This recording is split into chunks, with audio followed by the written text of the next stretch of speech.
Dengan target pertumbuhan ekonomi Cina yang surprisingly diproyeksikan lebih rendah daripada konsensus yang memperkirakan 5,5, hal ini juga dipengaruhi oleh setidaknya ada dua ya. Yang pertama, reopening China yang sudah direncanakan sejak Desember tahun lalu, ini mungkin belum berjalan dengan optimal.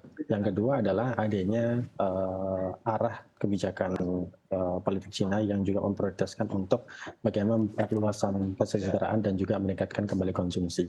Karena kalau kita lihat driver dari pertumbuhan China yang sebelumnya didorong oleh industrialisasi dan manufaktur, memang agak sedikit melambat dengan PMI yang di tahun 2022 itu Desember ya ada di 49, artinya di bawah 50, dan baru di Januari tahun 2023 baru sedikit naik di 51,3. Hal tersebut juga memberikan indikasi bahwasannya proses reopening dan juga efeknya ini masih berjalan belum optimal gitu ya, sehingga wajar jika di China sendiri memproyeksikan tidak setinggi konsensus kebanyakan.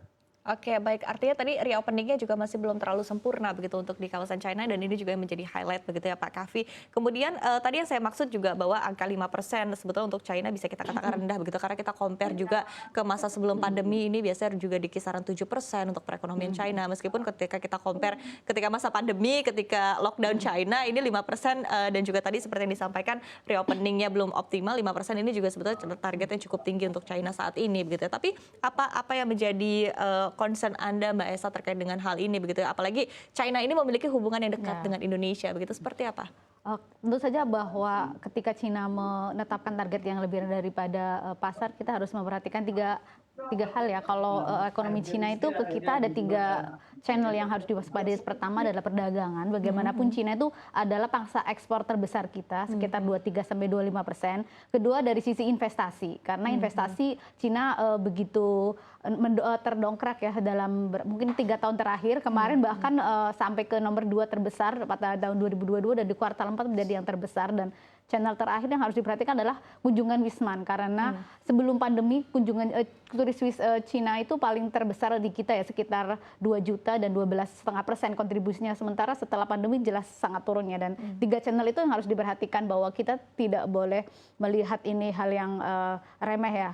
Bagaimanapun ekspor kita sangat-sangat besar ke Cina yang harus diperhatikan kan. Kita harus lihat juga ternyata di ekspor kita ke Cina itu sudah terus turun ya, dari November sekitar 6,3 miliar, kemudian Desember 5,8 dan di Januari kemarin 5,3. Artinya sudah terasa penurunan ekspor kita ke Cina ini harus diwaspadai. Kalau kemudian ekonomi mereka terus melambat, ekspor kita juga akan melambat dan ini akan berdampak besar ke baik ke penerimaan ataupun ke pendapatan masyarakat yang menggantungkan ekspornya ke Cina. Oke, ini poin-poin utama, concern utama terkait dengan perekonomian China dan juga akan berdampak kepada perekonomian kita seperti apa Pak Kahvi?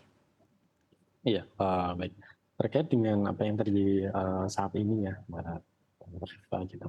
Jadi dengan adanya reopening dan juga pemulihan ekonomi di China, kita melihat tadi sudah disampaikan Mbak Esa juga bahwasannya China sebagai mitra dagang terbesar kita dengan total transaksi mencapai 130 miliar US dollar gitu ya. Kita bisa melihat ada setidaknya beberapa peluang sesuai dengan kondisi ini. Meskipun memang tadi disampaikan adanya tren penurunan ekspor kita ke sana. Cuma kalau kita lihat impornya juga memang lebih dalam penurunannya dibandingkan ekspornya. Dengan kondisi di China yang sekarang kita lihat PMI manufacturingnya sudah mulai beranjak kembali ekspansif gitu. Sesungguhnya ada peluang di sana kita untuk meningkatkan ekspor kita ke sana. Di antaranya kalau kita lihat komoditas utama yang kita ekspor ke sana yaitu mineral, kemudian iron and steel, nikel, dan juga minyak ya, lemak-lemak nabati dan juga hewani gitu. Nah, komoditas-komoditas tersebut yang bisa menjadi andalan kita ke sana di tengah kondisi yang mungkin ada sedikit penurunan di beberapa bulan terakhir. Sementara itu di sisi impornya mungkin kita bisa sedikit menahan karena kebanyakan kalau impor dari Cina ke kita kan barang modal ya, electronic machinery, mineral tools, dan juga air kecil pun juga yang setengah jadi juga ada. Oleh karena itu kondisinya memang agak sedikit tricky sehingga kita bisa memilah-milah mana komoditas yang masih bisa menjadi andalan kita untuk ekspor ke sana di tengah kondisi yang sebenarnya ada momentum sedikit dengan kenaikan PMI ini. Kita berharap bahwasanya dengan nanti konsumsinya sudah mulai membaik lagi, ini juga mendorong sektor manufaktur yang ada di sana. Oke, baik. Tapi kalau kita lihat angkanya begitu untuk Januari hingga Februari 2023 dari neraca perdagangan China sendiri masih surplus begitu. Tapi yang menjadi concern utama ataupun juga perhatian dari banyak orang ini kan bahwa angkanya sendiri untuk ekspor China turun hingga 6,8%, impornya bahkan turun lebih dari 10%. Dan sekali lagi ini juga pasti ada kaitannya begitu dengan Indonesia karena ekspor China sendiri begitu 2%-nya dikabarkan juga kan sebetulnya diarahkan untuk Indonesia begitu ya Mbak Esa. Ini kalau tidak salah untuk datanya sendiri. Seperti apa menurut Anda hal ini mungkin apakah memang perlu kita waspadai atau sebetulnya masih cukup aman kok begitu Mbak? Saya pikir kita harus diwaspadai ya, tentu saja karena kita harus ingat status Cina itu ekonomi terbesar kedua setelah China ya, dan dia itu produsen utama, dia juga menggerakkan ekonomi terutama di Asia.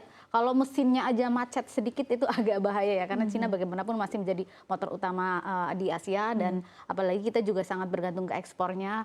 Walaupun sebenarnya ada beberapa, walaupun impornya mereka tuh ada beberapa justru yang naik ya, misalnya batu bara justru impor mereka naik, dan kita tuh pemasok utama ya, beberapa komoditas itu mungkin naik, tapi ada juga bahwa ini utilisasi dari industri dan pembangkitnya pun masih rendah, dan ke depan juga kayaknya sepertinya masih akan rendah. Ini yang harus diwaspadai karena bagaimanapun batu bara kita itu setelah India, Cina itu nomor satu, kemudian CPO juga kita sangat besar ke sana, dan nikel dan ferronikel juga sangat besar ke sana. Kalau kemudian industri mereka turun, itu akan berdampaknya ke banyak hal ya. Mungkin kayak kita ingat sebagian besar itu mungkin dari Maluku Utara mungkin akan sangat bergantung kepada perkembangan di Cina, permintaan dari Cina.